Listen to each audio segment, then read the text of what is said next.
Hello छात्रों, कैसे हैं आप सब। उम्मीद है आप सब बहुत अच्छे होंगे।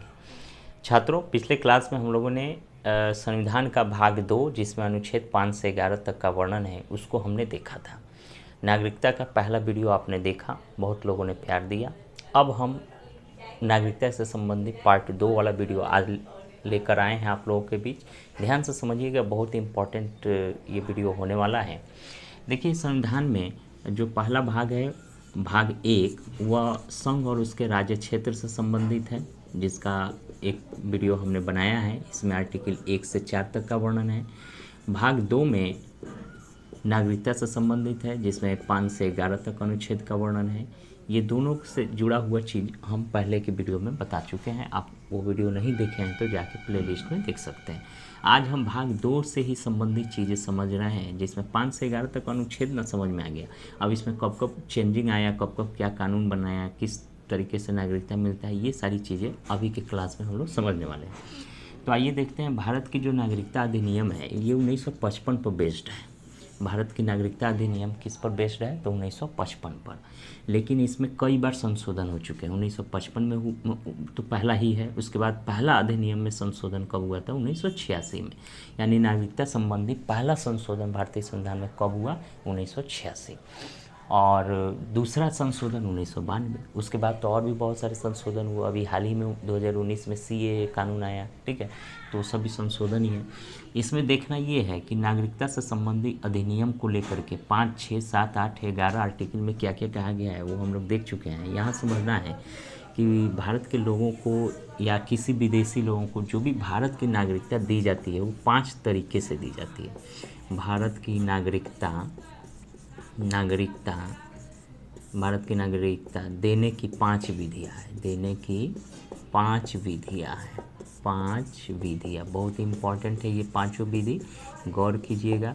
पहला विधि ये कहता है कि जन्म के आधार पर नागरिकता, जैसे जन्म के आधार पर भारत का जो भौगोलिक क्षेत्र है, ये इस भारत के अंदर जो भी लोग निवास कर रहे हैं, यहाँ जो भी जन्म लिया, उन सबको हम नागरिकता दे देंगे, ये हमारा संविधान कहता है, ठीक है।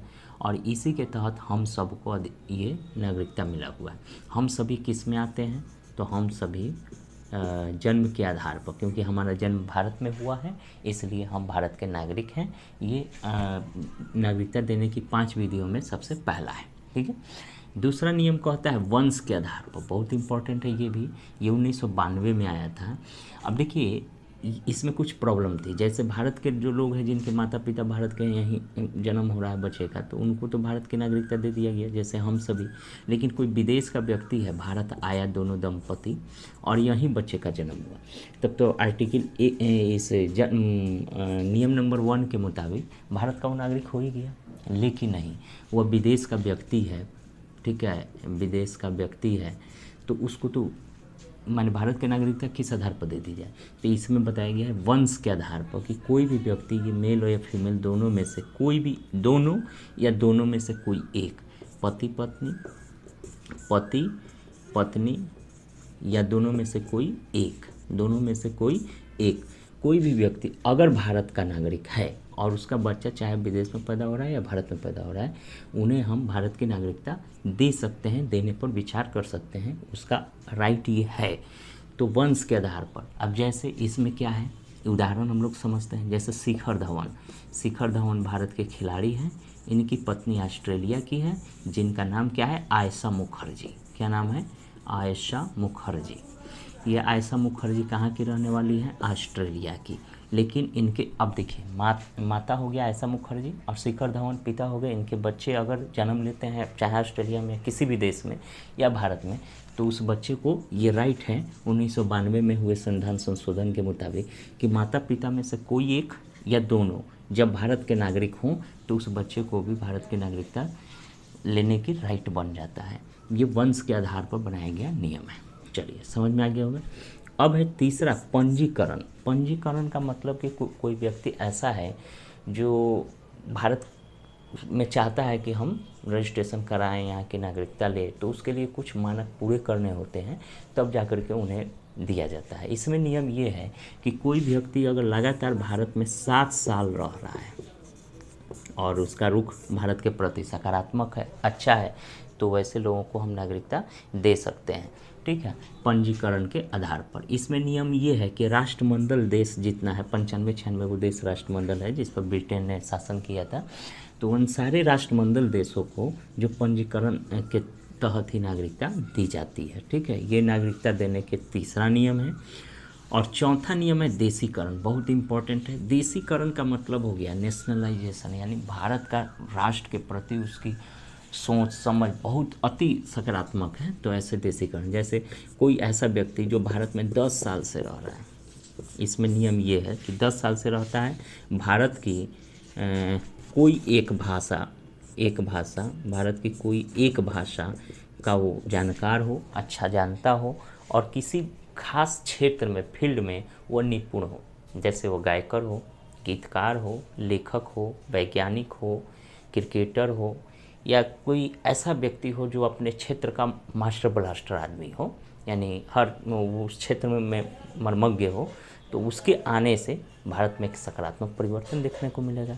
तो भारत सरकार और हमारा संविधान वैसे लोगों को कहता है आ जाओ हम तुम्हें नागरिकता दे देंगे। तो ये जो है देशीकरण के तहत देता है। इसके लिए रूल क्या है कि उसे 10 साल भारत में लगातार रहना होगा और कोई एक भाषा भारत का उसे जानना होगा, साथ ही साथ वो वैज्ञानिक हो या किसी क्षेत्र में निपुण हो, ऐसे कला मर्मज्ञ को भी देशीकरण की नीति के द्वारा भारत की नागरिकता दी जाती है। तो यानी भारत की नागरिकता देने की 5 विधियां हैं, इसमें चौथी सबसे इम्पोर्टेंट है, और 5वीं तो और इम्पोर्टेंट है, अर्जित भूमि। अर्जित भूमि का मतलब कि अगल बगल का कोई पड़ोसी देश है, कोई भी ज़मीन है जिस पर भारतीय सेना ने कब्जा कर लिया और उसे भारत में मिला दिया गया, तो मिला देने के बाद वो तो भारत का अंग बन गया, तो वहाँ के लोगों को हम नागरिकता दे देंगे। ये रूल नंबर 5 कहता है, अर्जित भूमि।